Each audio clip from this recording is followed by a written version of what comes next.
السلام علیکم ورحمۃ اللہ تعالی وبرکاتہ۔ نحمده ونصلي ونسلم على رسوله الكريم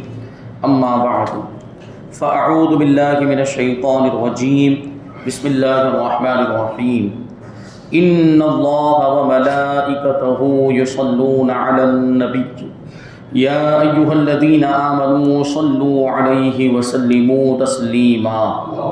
اللہم صل علی سیدنا ومولانا محمد معدن الجود والکرم وآلہ الکرام وابنہ الکریم وبارک وسلم صلاة و سلاما علیک یا رسول اللہ صلی اللہ تعالی علیہ وسلم۔ حضور پاک صلی اللہ علیہ وسلم کے معجزات کا بیان جاری ہے۔ یہاں پر عناصر اربعہ کے عالم میں جو حضور پاک صلی اللہ علیہ وسلم کے معجزات ظاہر ہوئے ان کو بیان کیا جاتا ہے۔ عناصر اربعہ یعنی آگ، پانی، مٹی اور ہوا، ان سے تعلق رکھنے والے معجزات۔ تو سب سے پہلے پانی والا معجزہ بیان کرتے ہیں۔ انگشت ہائے مبارک سے جو پانی کی نہریں جاری ہو گئی تھی، یہ واقعہ صلح حدیبیہ کا اس سے پہلے بھی بیان کیا گیا کہ جہاں پہ حضور پاک صلی اللہ علیہ وسلم نے ایک برتن کے اندر اپنے دست مبارک کو رکھ دیا تھا تو آپ کی انگلیوں کے درمیان سے پانی جاری ہو گیا۔ پھر تمام صحابہ کرام نے اس پانی کو نوش کیا، اپنے برتنوں کو بھر لیا، اپنے جانوروں کو بھی پلایا، وضو بھی کیا اس سے۔ اسی کو بیان کرتے کہ احادیث کی تلاش و جستجو سے پتہ چلتا ہے کہ آپ کی مبارک انگلیوں سے تقریباً 13 مواقع پر پانی کی نہریں جاری ہوئی، یعنی یہ ایک واقعہ نہیں ہے، 13 مرتبہ ایسا واقعہ پیش آیا۔ ان میں سے صرف ایک واقعے کو یہاں پر ذکر کیا جاتا ہے اور وہ ہے صلح حدیبیہ کے موقع پر جو واقعہ پیش آیا۔ 6 ہجری میں رسول اکرم صلی اللہ علیہ وسلم عمرے کا ارادہ کر کے مدینہ منورہ سے مکہ مکرمہ کے لیے روانہ ہوئے اور حدیبیہ کے میدان میں اتر پڑے، وہاں پر قیام کیا۔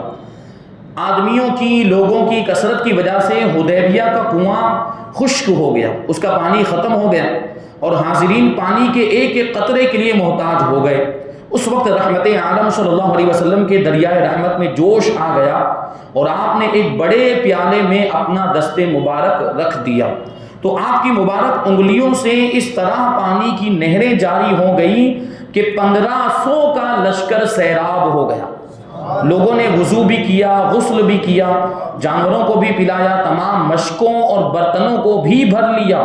پھر آپ نے پیالے میں سے دست مبارک کو اٹھا لیا، تب جا کے وہ پانی ختم ہوا۔ حضرت جابر رضی اللہ تعالیٰ عنہ سے لوگوں نے پوچھا کہ اس وقت آپ لوگ کتنے آدمی تھے؟ تو انہوں نے فرمایا کہ ہم لوگ 1500 کی تعداد میں تھے، مگر پانی اس قدر زیادہ تھا کہ لو کننا 100,000 لکفانا، کہ اگر ہم لوگ 1,00,000 بھی ہوتے تو سب کو وہ پانی کافی ہو جاتا۔ یہ حدیث بخاری شریف میں بھی ہے اور حضرت جابر رضی اللہ تعالیٰ عنہ کے علاوہ حضرت انس، حضرت برا بن عازب رضی اللہ عنہما کی روایتوں سے بھی انگلیوں سے پانی کی نہریں جاری ہونے کی حدیثیں مروی ہیں اور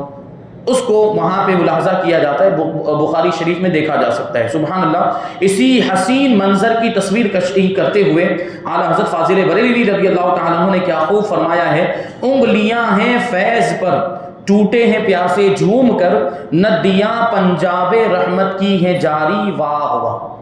پنجاب یعنی 5 پانی، تو حضور پاک صلی اللہ علیہ وسلم کے دست مبارک سے 5 چشمے جاری ہو گئے تو اس کو پنجاب یہاں پہ کہا جا رہا ہے۔ پنجاب کو بھی پنجاب اسی لیے کہتے ہیں کہ وہاں پہ 5 ندیاں آ کر ملتی ہیں، 5 پانی آ کر ملتے ہیں گویا کہ، تو پنجاب کا معنی ہوتا ہے 5 پانی۔ ایک اور واقعہ، ایک نصرانی مسلمان ہو کر دربار نبوت میں رہنے لگا، عیسائی، سورہ بقرہ اور سورہ آل عمران پڑھ چکا تھا، خوش خط کاتب تھا، یعنی اس کی رائٹنگ اور تحریر اچھی تھی، اس لیے اس کو وحی لکھنے کی خدمت سپرد کر دی گئی، آیتیں قرآن کی اور سورتیں لکھنے پر اس کو مامور کر دیا گیا، مگر یہ بد نصیب پھر کافر اور مرتد ہو کر کفار سے جا ملا اور کہنے لگا کہ نبی صلی اللہ علیہ وسلم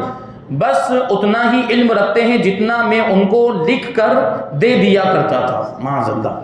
تو قہر الہی نے اس گستاخ کو اپنی گرفت میں پکڑ لیا، اس نے حضور کی شان میں یہ گستاخی کی تو اس پر دیکھیے اللہ کا کیسا عذاب آیا اور یہ مر گیا۔ اب نصرانیوں نے اس کو دفن کیا،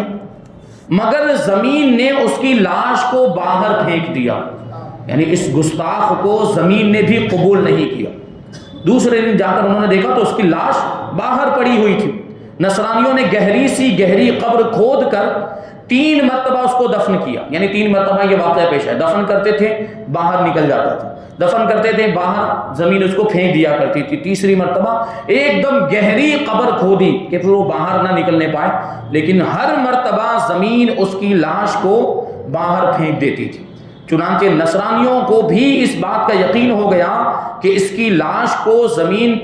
زمین کے باہر نکال کر پھینکنا یہ کسی انسان کا کام نہیں ہے، یہ اللہ تبارک و تعالیٰ کی طرف سے ہے۔ اس لیے ان لوگوں نے اس کی لاش کو زمین پر ہی چھوڑ دیا اور وہ ویسے ہی سڑ گیا اور جانور کھا گئے، پرندے کھا گئے۔ یہ اس پر اللہ کا ایسا عذاب نازل ہوا۔ حضور اکرم صلی اللہ علیہ وسلم نے ارشاد فرمایا کہ نصرت بالصبا واہلکت عاد بالدبور، یعنی پوروا ہوا سے میری مدد کی گئی۔ پوروا ہوا مطلب پورب کی طرف سے چلنے والی ہوا، پورب کی طرف سے آنے والی ہوا کے ذریعے میری مدد کی گئی، اور قوم عاد پچھوا ہوا سے ہلاک کی گئی، یعنی پچھم کی طرف سے آنے والی ہوا کے ذریعے سے قوم عاد کو ہلاک کیا گیا۔ تو حضور نے جو یہ فرمایا کہ پوروا ہوا کے ذریعے میری مدد کی گئی، تو اس کے پیچھے کیا واقعہ ہے، کیسے مدد کی گئی؟ فرماتے کہ اس کا واقعہ یہ ہے کہ غزوہ خندق میں قبائل قریش اور غطفان، قریظہ اور بنو نذیر کے یہود اور دوسرے مشرکین نے متحدہ افواج کے دل بادل لشکروں کے ساتھ مدینہ منورہ پر چڑھائی کر دی، یعنی بہت بڑا لشکر تھا۔ اس کو جنگ احزاب بھی کہا جاتا ہے، اور جنگ احزاب کہنے کی وجہ بھی یہی ہے کہ اس میں مشرکین نے، کفار نے تو اپنے سارے لشکروں کو جمع کر لیا تھا، ساتھ ہی ساتھ یہودی بھی اس میں شامل ہو گئے تھے۔ یہودیوں کے دونوں قبیلے بنو قریظہ اور بنو نذیر بھی اس جنگ میں شامل ہو گئے۔ تو ہزاروں کی تعداد میں یہ لشکر لے کر مسلمانوں پر مدینہ منورہ پر ان لوگوں نے حملہ کر دیا، اور مسلمانوں نے مدینے کے گرد خندق کھود کر ان افواج کے حملوں سے پناہ لی۔ وہ مدینہ منورہ کے شہر کے چاروں طرف گڈھے کھودے گئے تھے تاکہ اس کو پار کر کے یہ کفار مدینہ منورہ کے اندر داخل نہ ہونے پائے۔ تو ان شیطانی لشکروں نے مدینے کا ایسا سخت محاصرہ کر لیا کہ مدینے کے اندر، مدینے کے باہر سے ایک گیہوں کا دانہ اور ایک قطرہ پانی کا جانا محال ہو گیا تھا۔ اب ظاہر سی بات ہے یہ کئی دنوں تک یہ محاصرہ چلا۔ اب جو بھی کھانے پینے کا سامان شہر کے اندر موجود تھا، ظاہر سی بات ہے استعمال ہوتا رہے گا تو ایک وقت ایسا ہے کہ ختم ہونا ہے، تو وہ سارا کھانے پینے کا سامان بھی ختم ہو گیا، تو مسائل پیش آنے لگ گئے۔ صحابہ کرام ان مصیبتوں اور سختیوں سے وہ پریشان حال تھے، مگر ان کے جوش ایمانی کے استقلال میں بال برابر بھی فرق نہیں آیا تھا۔ ٹھیک اس حالت میں نبی اکرم صلی اللہ علیہ وسلم کا یہ معجزہ ظاہر ہوا کہ پورب کی طرف سے ایک ایسی زوردار آندھی آئی جس میں کڑاکے کا جاڑا بھی تھا، یعنی وہ ٹھنڈی ہوا تھی، اس کے ساتھ ٹھنڈک بھی لگ رہی تھی، اور اس میں اس شدت کے جھونکے اور جھٹکے تھے کہ گرد و غبار کا بادل چھا گیا۔ کفار کی آنکھیں دھول اور کنکریوں سے بھر گئیں، ان کے چولہوں کی آگ بجھ گئی، اور بڑی بڑی دیگیں چولہوں سے الٹ پلٹ کر دور تک لڑکتی ہوئی چلی گئیں۔ خیموں کی میخیں اکھڑ گئیں اور خیمے اڑ اڑ کر پھٹ گئے، گھوڑے ایک دوسرے سے ٹکرا کر لڑنے لگے۔ غرض یہ آندھی کفار کے لیے ایک ایسا عذاب شدید بن کر ان پر مسلط ہو گئی کہ کفار کے قدم اکھڑ گئے اور ان کی کمر ہمت ٹوٹ گئی، اور وہ فرار ہونے پر مجبور ہو گئے، بھاگ گئے، اور بدحواسی کے عالم میں سر پر پیر رکھ کر بھاگ نکلے۔ یہی وہ آندھی ہے جس کا ذکر خدا بند قدوس نے اپنی کتاب قرآن مجید میں ان لفظوں کے ساتھ ارشاد فرمایا، یا ایھا الذین آمنوا اذکروا نعمت اللہ علیکم اذ جاءتکم جنود فارسلنا علیہم ریحا وجنودا لم تروها وکان اللہ بما تعملون بصیرا۔ اے ایمان والو، اللہ کا احسان اپنے اوپر یاد کرو، جب تم پر کچھ لشکر آئے تو ہم نے ان پر آندھی اور وہ لشکر بھیجے جو تمہیں نظر نہ آئے، یعنی آندھی کے ساتھ فرشتے بھی آئے تھے، فرشتوں کا لشکر بھی تھا، اور اللہ تمہارے کاموں کو دیکھتا ہے۔ تو یہ آندھی کے ذریعے سے رسول پاک صلی اللہ علیہ وسلم کی مدد کی گئی، ہوا کے ذریعے، ہوا بھی عناصر اربعہ میں سے ہے، 4 جن کو عناصر کہا جاتا ہے اس میں سے ایک ہوا۔ اب آگ کی بات کرتے ہیں۔ حضور اقدس صلی اللہ علیہ وسلم کے معجزات میں بہت سے ایسے واقعات ہیں کہ آگ ان چیزوں کو نہ جلا سکی جن کو آپ کی ذات سے کوئی تعلق رہا ہو۔ چنانچہ قطب الدین قسطلانی علیہ الرحمہ اپنی کتاب جمل الاعجاز فی الاعجاز میں لکھتے ہیں کہ وہ آگ جو رسول اللہ صلی اللہ علیہ وسلم کی خبر غیب کے مطابق 654 ہجری میں مدینہ منورہ کے پاس قبیلہ قریظہ کی پہاڑیوں سے نمودار ہوئی، اس کا واقعہ تفصیل سے پہلے بیان کیا گیا، وہ پتھروں کو جلا دیتی تھی۔ ایسی سخت آگ تھی کہ پتھروں کو بھی جلا دیتی، جلا کر کالا کر دیتی تھی اور کچھ پتھروں کو گلا دیتی تھی۔ یہ آگ جب بڑھتے بڑھتے حرم مدینہ کے قریب ایک پتھر کے پاس پہنچی جس کا آدھا حصہ حرم مدینہ میں داخل تھا اور آدھا حصہ حرم مدینہ سے خارج تھا، یعنی آدھا حصہ حرم سے باہر تھا اور آدھا حصہ حرم کے اندر تھا۔ تو اب دیکھیں حضور کا معجزہ یہاں پر کیا ظاہر ہوا۔ تو پتھر کا جو حصہ حرم سے خارج تھا اس کو تو آگ نے جلا ڈالا، لیکن جب اس نصف حصے تک پہنچی، اس آدھے حصے تک پہنچی جو حرم مدینہ کے اندر تھا، جو حرم مدینہ کے داخلی حصے کے اندر تھا، تو فوراً ہی وہ آگ بجھ گئی۔ یعنی پھر آدھے پتھر کو جلایا، باقی کے آدھے پتھر کو نہیں جلایا، اس حصے کو اس آگ نے نہیں جلایا جو حصہ مدینہ منورہ کے حرم کے اندر موجود تھا۔ یہ حضور پاک صلی اللہ علیہ وسلم کا معجزہ۔ اس طرح امام قرطبی علیہ رحمہ نے تحریر فرمایا کہ وہ آگ مدینہ طیبہ کے قریب سے ظاہر ہوئی اور دریا کی طرح موج مارتی ہوئی یمن کے ایک گاؤں تک پہنچ گئی اور اس کو جلا کر راکھ کر دیا، مگر مدینہ طیبہ کی جانب اس آگ میں سے ٹھنڈی ٹھنڈی نسیم صبح جیسی ہوائیں آتی تھی۔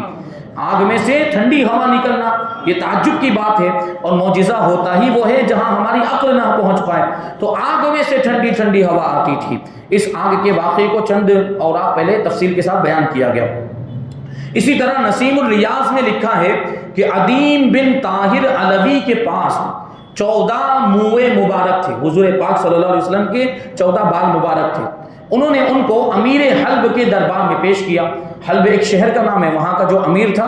وہاں کا جو حاکم تھا، وہ موئے مبارک اس کے پاس انہوں نے پیش کیے۔ امیر حلب نے خوش ہو کر اس مقدس تحفے کو قبول کیا۔ ظاہر سی بات ہے ایک مومن کے لیے اس سے بڑا اور کیا تحفہ ہو سکتا ہے کہ حضور پاک صلی اللہ علیہ وسلم کے موئے مبارک اس کو مل جائے، تو اس نے قبول کیا اور علوی صاحب کی انتہائی تعظیم اور تکریم کرتے ہوئے ان کو انعام و اکرام سے مالا مال کر دیا۔ لیکن اس کے بعد جب دوبارہ علوی صاحب امیر حلب کے دربار میں گئے تو امیر نے تیوری چڑھا کر بہت ہی ترش روئی کے ساتھ بات کی، یعنی بدتمیزی کے ساتھ غصے والے انداز میں بات کی اور ان کی طرف سے نہایت ہی بے التفاتی کے ساتھ منہ پھیر لیا۔ تو علوی صاحب نے اس بے توجہی اور ترش روئی کا سبب پوچھا کہ کیا معاملہ ہے، اس طرح آپ مجھ سے کیوں گفتگو کر رہے ہیں؟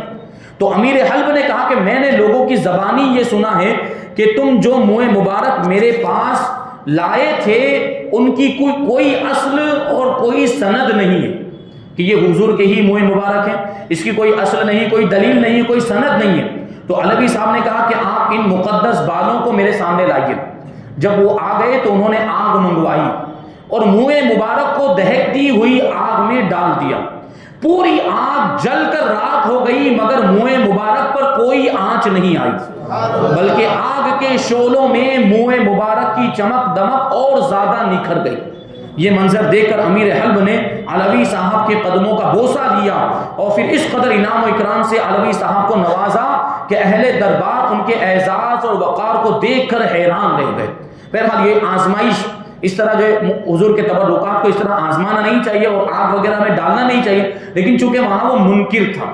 وہ امیر حلب نے انکار کر دیا تو اس کو قائل کرنا بھی ضروری تھا، اس لیے انہوں نے یہ طریقہ اختیار کیا، ورنہ عام حالات میں یہ چیزیں نہیں کرنی چاہیے۔ یعنی کچھ لوگ ہوتے ہیں نا، وہ ٹارچ مار مار کر وہ دیکھتے ہیں کہ وہ بال مبارک کا سایہ پڑتا ہے کہ نہیں پڑتا، یہ سب چیزیں غلط ہیں، اس طرح نہیں ہونا چاہیے۔ اسی طرح حضرت انس رضی اللہ تعالیٰ عنہ کے دسترخوان کی روایت بھی بڑی مشہور ہے کہ چونکہ اس دسترخوان سے حضور اقدس صلی اللہ علیہ وسلم نے اپنے دست مبارک اور روئے اقدس کو صاف کیا، تو حضور کے ہاتھ مبارک اس دسترخوان سے لگے تھے، حضور کا دہن مبارک اس دسترخوان سے لگا تھا، اس لیے یہ دسترخوان آگ کے جلتے ہوئے تنور میں ڈال دیا جاتا تھا، مگر آگ اس کو جلاتی نہیں تھی بلکہ اس کو صاف ستھرا کر دیتی تھی۔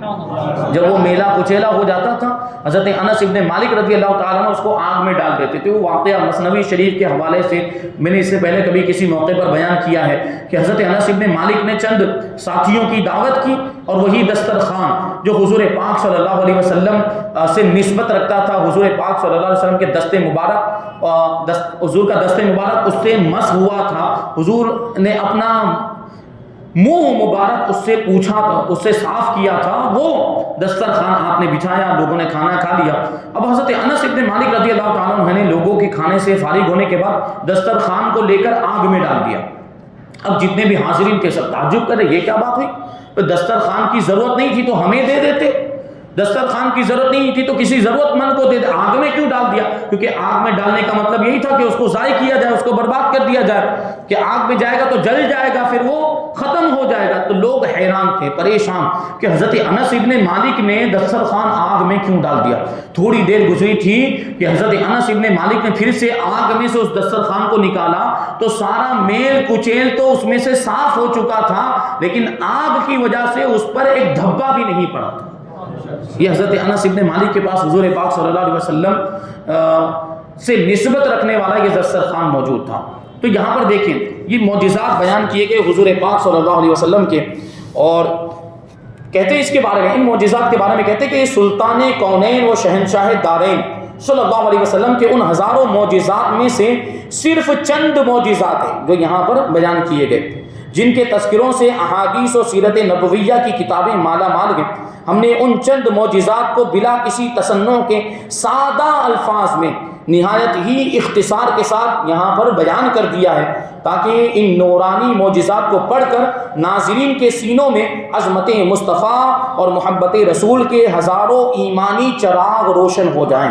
اور ہر مسلمان اپنے پیارے نبی صلی اللہ علیہ وسلم کی تعظیم و تکریم اور ان کے اکرام و احترام کی رفعت کو پہچان لیں، اور اس کے گلشن ایمان میں ہر لحظہ اور ہر آن محبت و عظمت رسول کے ہزاروں پھول کھلتے رہیں، اور وہ جوش عرفان اور جذبہ ایمان کے ساتھ دونوں جہان میں یہ اعلان کرتا رہے کہ اللہ کی سرتاب قدم شان ہے یہ انسان ہی انسان، وہ انسان ہے یہ۔ قرآن تو ایمان بتاتا ہے انہیں، اور ایمان یہ کہتا ہے میری جان ہے یہ۔ اور شاید ان لوگوں کو بھی اس سے کچھ عبرت حاصل ہو جنہوں نے سیرت نبویہ کے موضوع پر قلم گھس کر اور کاغذ سیاہ کر کے سرور انبیاء محبوب کبریا صلی اللہ علیہ وسلم کی مقدس پیغمبرانہ زندگی کو ایک عام انسان کے روپ میں پیش کیا ہے، اور بار بار اپنے اس مکروہ نظریے اور گندے نصب العین کا اعلان کرتے رہتے ہیں کہ پیغمبر خدا کی سیرت میں ایسے کمالات کا ذکر نہیں کرنا چاہیے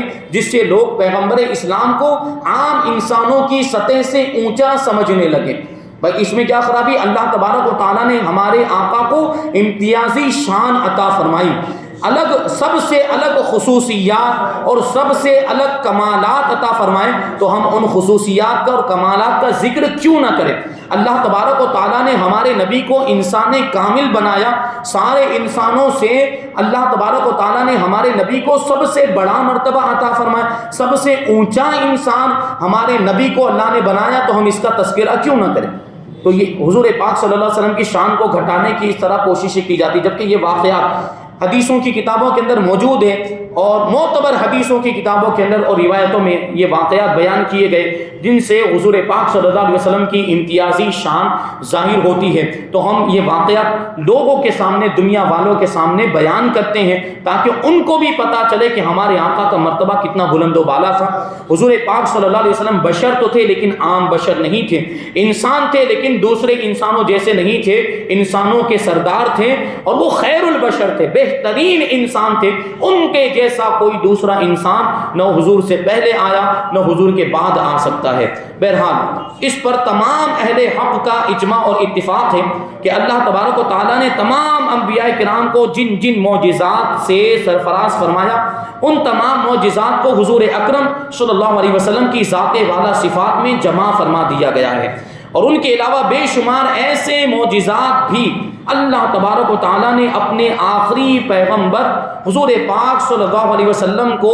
عطا فرمائے، جو آپ کے خصائص کہلاتے ہیں، یعنی آپ کی خصوصیات کہلاتے ہیں، یعنی یہ آپ کے وہ کمالات اور معجزات ہیں جو کسی اور نبی اور رسول کو نہیں عطا کیے گئے۔ تو کچھ معجزات تو وہ ہیں جو اگلے انبیاء کرام کو ملے تھے، وہی معجزات حضور کو بھی ملے، لیکن کچھ معجزات اور کچھ خوبیاں اور کچھ خصوصیتیں ایسی حضور کو عطا ہوئی جو نہ حضور سے پہلے کسی کو ملی نہ حضور کے بعد کسی کو مل سکتی ہیں۔ تو وہ خصوصیات اب یہاں سے بیان کی جائے گی، حضور پاک صلی اللہ علیہ وسلم کی چند خصائص یہاں سے انشاءاللہ تبارک و تعالیٰ بیان کریں گے۔ پھر 21واں باب جو حضور پاک صلی اللہ علیہ وسلم کی امت پر حضور کے حقوق کے بارے میں ہے، انشاءاللہ یہ ساری باتیں ہم آئندہ درس میں شامل کریں گے۔ اللہ تبارک و تعالیٰ کی بارگاہ میں دعا ہے کہ جو کچھ بھی بیان ہوا اس پر ہم سب کو عمل کرنے کی توفیق عطا فرمائے، اور حضور پاک صلی اللہ علیہ وسلم کی سچی پکی محبت ہم سب کے دلوں میں پیدا فرمائے۔ وما علینا الا البلاغ۔